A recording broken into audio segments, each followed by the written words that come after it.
Hello students, welcome back to our classes. My name is Shekhar Mishra. तो हम लोग last class में बिजनेस के बारे में पढ़े थे, अच्छे से समझे थे बिजनेस किस किस चीज़ में डील करता है। Business production, purchase and sale activity में डील करता है, क्योंकि बिजनेस का मेन एम होता है प्रॉफिट अर्न करना। ठीक है, तो आज के इस वीडियो में हम लोग पढ़ेंगे कैरेक्टरिस्टिक्स ऑफ बिजनेस। ये कैरेक्टरिस्टिक्स में मैं एक बार बोल देता हूँ, व्हाट इज कैरेक्टरिस्टिक्स, किसको बोलते हैं कैरेक्टरिस्टिक्स, वो मैं समझा चुका हूँ पिछले वीडियोज़ में। इसमें 7 कैरेक्टरिस्टिक्स हैं, तो ये 7 कैरेक्टरिस्टिक्स को समझाने के लिए मुझे थोड़ा टाइम लगेगा, तो ये वीडियो थोड़ा लंबा हो सकता है। ठीक है, मैक्सिमम अप टू 10 मिनट तक जा सकता है, मुझे तो पता नहीं कितना जाएगा, फिर भी आप लोग मैनेज कर दीजिएगा। ठीक है, okay. Characteristics of business, business को पहचानने के लिए हमें पहला चीज़ देखना पड़ेगा इकोनॉमिक एक्टिविटी। मैं इसके बारे में ज़्यादा नहीं बोलूँगा, क्योंकि हम लोग पहले ह्यूमन एक्टिविटी को 2 पार्ट में डिवाइड किए थे, economic and non economic. Economic के अंडर फिर 3 पार्ट आता था, बिजनेस, प्रोफेशन एंड एम्प्लॉयमेंट। तो प्रोफेशन एंड एम्प्लॉयमेंट में समझा चुका हूँ, अभी बिजनेस पढ़ा रहा हूँ। मतलब बिजनेस तो अल्टीमेटली इकोनॉमिक एक्टिविटी के अंडर आ रहा है ना, तो यहाँ पे बोला economic activity must be there. Business में इकोनॉमिक एक्टिविटी रहना चाहिए, मतलब बिजनेस में प्रॉफिट मोटिव रहना चाहिए, बिजनेस में फिनेंशियल टर्म इन्वॉल्व रहना चाहिए। इतना ही बोल रहा है इसमें, तो इसमें मैं ज़्यादा नहीं पढ़ाऊंगा। नेक्स्ट पॉइंट हमारा क्रिएट होता है, यहाँ पे आता है प्रोडक्शन और procurement of goods and services. ये पॉइंट भी मैं समझा चुका हूँ। प्रोडक्शन और procurement of goods and services, कहीं पे चीज़ों को प्रोड्यूस किया या फिर कहीं से लाके मैं सेल कर रहा हूँ, दैट इज कॉल्ड प्रोडक्शन और procurement of goods and services. मैं प्रोडक्शन किसको कर रहा हूँ, या तो गुड्स या तो सर्विसेज। सर्विसेज के बारे में भी मैं आपको अच्छे से समझा चुका हूँ, इसलिए अभी नहीं समझाऊंगा कि व्हाट इज सर्विस, कैसे प्रोड्यूस होता है, कैसे कहाँ से आता है। ठीक है, ओके। तो प्रोडक्शन और प्रोक्योरमेंट ऑफ गुड्स सर्विसेज के अंदर क्या लिखा है, मैं एक बार आपको अगर पढ़ के सुनाना चाहूँ तो, business either produces or procure goods and services for offering them to customers. अभी आगे पढ़ने की जरूरत ही नहीं है, कस्टमर को देने के लिए या तो वो प्रोड्यूस कर सकता है या तो वो प्रोक्योर कर सकता है कहीं से। मतलब प्रोक्योर मतलब कहीं से लाके दे सकता है, मतलब परचेज एंड सेल एक्टिविटी के बारे में बोल रहा है। थर्ड पॉइंट में चलते हैं। मैं ट्राई कर रहा हूँ वीडियो को छोटा करने के लिए, इसलिए थोड़ा जल्दी समझा रहा हूँ। ये सब पॉइंट मैंने कुछ ज़्यादा है नहीं उसको ज़्यादा लंबा करने के लिए। जो पॉइंट लंबा करना होगा मैं आपको पक्का बिठा के लंबा करूंगा वो पॉइंट को। ठीक है, सेल और exchange of goods and services for the satisfaction of human needs. अभी जो प्रोडक्शन हुआ, जो प्रोक्योरमेंट हुआ, उसको किसके लिए बना रहे हैं हम लोग, कस्टमर को सेटिस्फाई, कस्टमर को देने के लिए बना रहे हैं। अभी अगर मैं क्या करूं, वीडियो को छोटा करने के लिए या फिर ज़्यादा वीडियो डालने के लिए, अगर मैं बेकार पढ़ाऊं, मैं कुछ भी ऐसे पढ़ा दूं जिसमें आपको समझ में भी नहीं आएगा, तो क्या फ़ायदा उसका। इसलिए अगर आप लोग मेरे कस्टमर्स हो तो आप लोग सेटिस्फाई होना जरूरी है, स्टूडेंट सेटिस्फाई होना जरूरी है। यहाँ वही चीज लिखा हुआ है, सेल और exchange of goods and services for the satisfaction of human wants. लोगों का वांट सेटिस्फैक्शन के लिए। ठीक है, अगर मार्केट में पेन की जरूरत है तो मुझे पेन ही प्रोड्यूस करके मार्केट में देना पड़ेगा, क्योंकि मार्केट में पेन का डिमांड है, और पेन पाने से, पेन लेने से वो लोग सेटिस्फाई होंगे। ठीक है, तो यहाँ पे वही चीज है, सेल और exchange of goods and services for the satisfaction of human wants.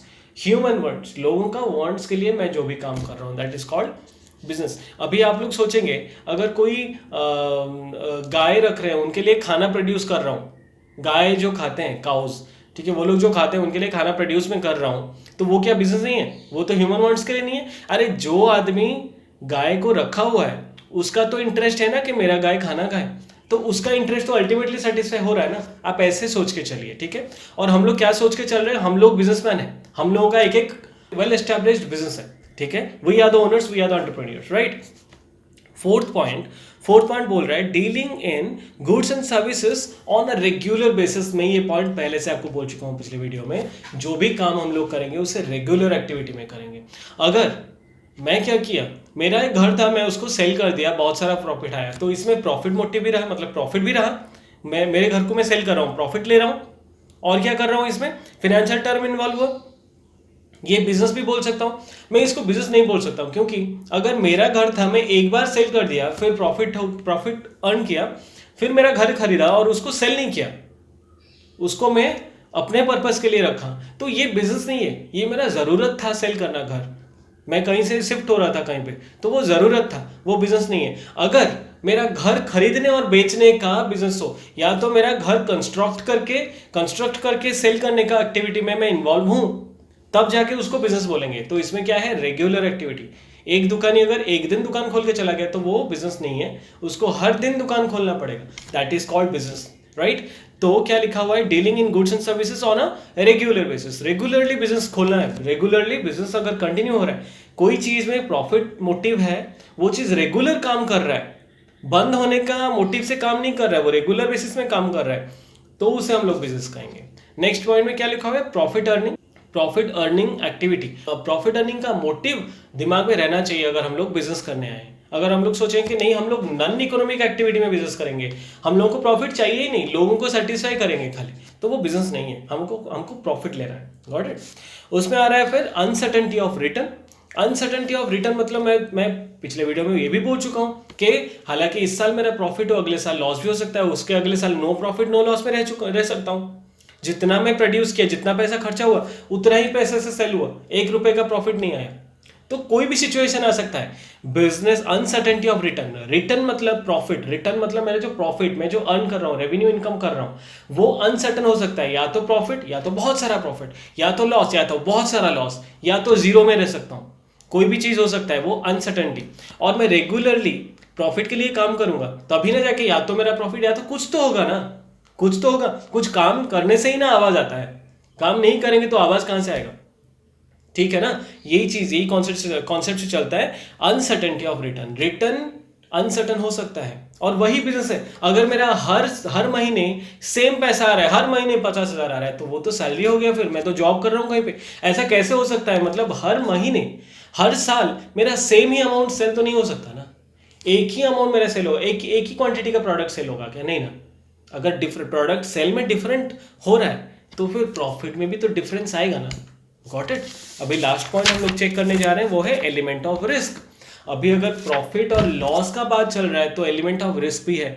ऐसा भी हो सकता है, आज मैं बिजनेस खोल के बैठा हूं, कल को बिजनेस बंद भी हो सकता है। मैं एक छोटा सा एग्जांपल दे सकता हूं, ठीक है। हम ना जीन्स पहन रहे हैं, ठीक है, हम जीन्स पहन रहे थे, हमारे एरिया में हम लोग खुश थे, तो हमारा जो दुकानदार था, एक छोटा सा एरिया हम लोग एग्जांपल ले रहे हैं, हमारा जो दुकानदार था, वो बहुत सारा जीन्स लाके यहाँ पे रख दिया और बोला कि ये जीन्स तो मेरा सालों चलेंगे, मतलब सेल करूंगा मैं, प्रॉफिट अर्न करूंगा और जाके खरीदने का टेंशन नहीं है।